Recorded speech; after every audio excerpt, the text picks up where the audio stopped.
Du principal suspect du meurtre de la jeune Louise. Owen L, qui se réveille en prison ce matin. Le jeune homme de 23 ans a reconnu avoir tué la collégienne parce qu'il aurait paniqué alors qu'il voulait la racketter. À Épinay-sur-Orge, on retrouve tout de suite Julien Gall. Julien, bonjour. Alors Julien, ces premiers éléments suscitent la sidération chez les habitants. Oui, exactement, Johanna. C'est la stupéfaction ici à Épinay-sur-Orge après la conférence de presse du procureur hier soir. Beaucoup d'habitants disent être sidérés par le point de départ de ce drame. Une crise de colère d'Owen L après une partie de jeux vidéo, une envie de voler quelqu'un qui l'amènera par la suite à tuer la jeune Louise. La vie d'un enfant pour un vol, c'est ce que disent ici les riverains choqués. Des parents habitant dans le secteur confient demander pour le moment à leurs enfants de ne plus sortir seuls. Et plusieurs personnes sont également étonnées du passé du suspect, déjà connu de la police, qui a tenté d'agresser une autre collégienne dans le même secteur une semaine plus tôt. Sa sœur, qui avait déposé une main courante après des violences de sa part.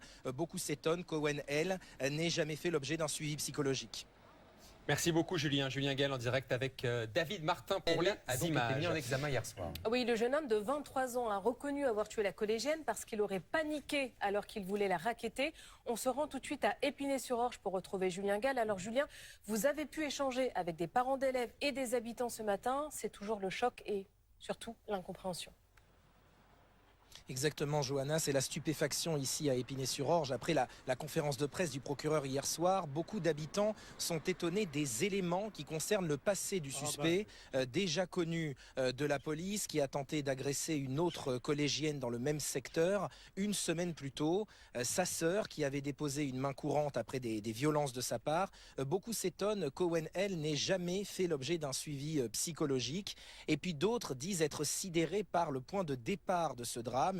Une crise de colère du suspect après une partie de jeux vidéo, une envie de voler quelqu'un qui l'amènera par la suite à tuer la jeune Louise. Nous avons notamment rencontré cette dame qui dit s'inquiéter pour son petit-fils. Je vous propose de l'écouter.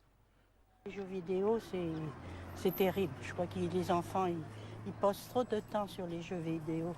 Voilà, puis après, ça les perturbe, je pense. La preuve en est là. Tout le monde est traumatisé quand même, hein. Merci Julien. Julien Gall en direct avec Nicolas Auer et David Stupéfaction Martin pour les ici images. à Épinay-sur-Orge après la conférence de presse du procureur hier soir. Beaucoup d'habitants disent être sidérés par le point de départ de ce drame. Une crise de colère d'Owen L après une partie de jeux vidéo, une envie de voler quelqu'un qui l'amènera par la suite à tuer la jeune Louise. La vie d'un enfant pour un vol, c'est ce que disent ici les riverains choqués. Des parents habitant dans le secteur confient demander pour le moment à leurs enfants de ne plus sortir seuls. Plusieurs personnes sont également étonnées du passé du suspect, déjà connu de la police, qui a tenté d'agresser une autre collégienne dans le même secteur une semaine plus tôt. Sa sœur, qui avait déposé une main courante après des violences de sa part. Beaucoup s'étonnent qu'Owen L n'ait jamais fait l'objet d'un suivi psychologique.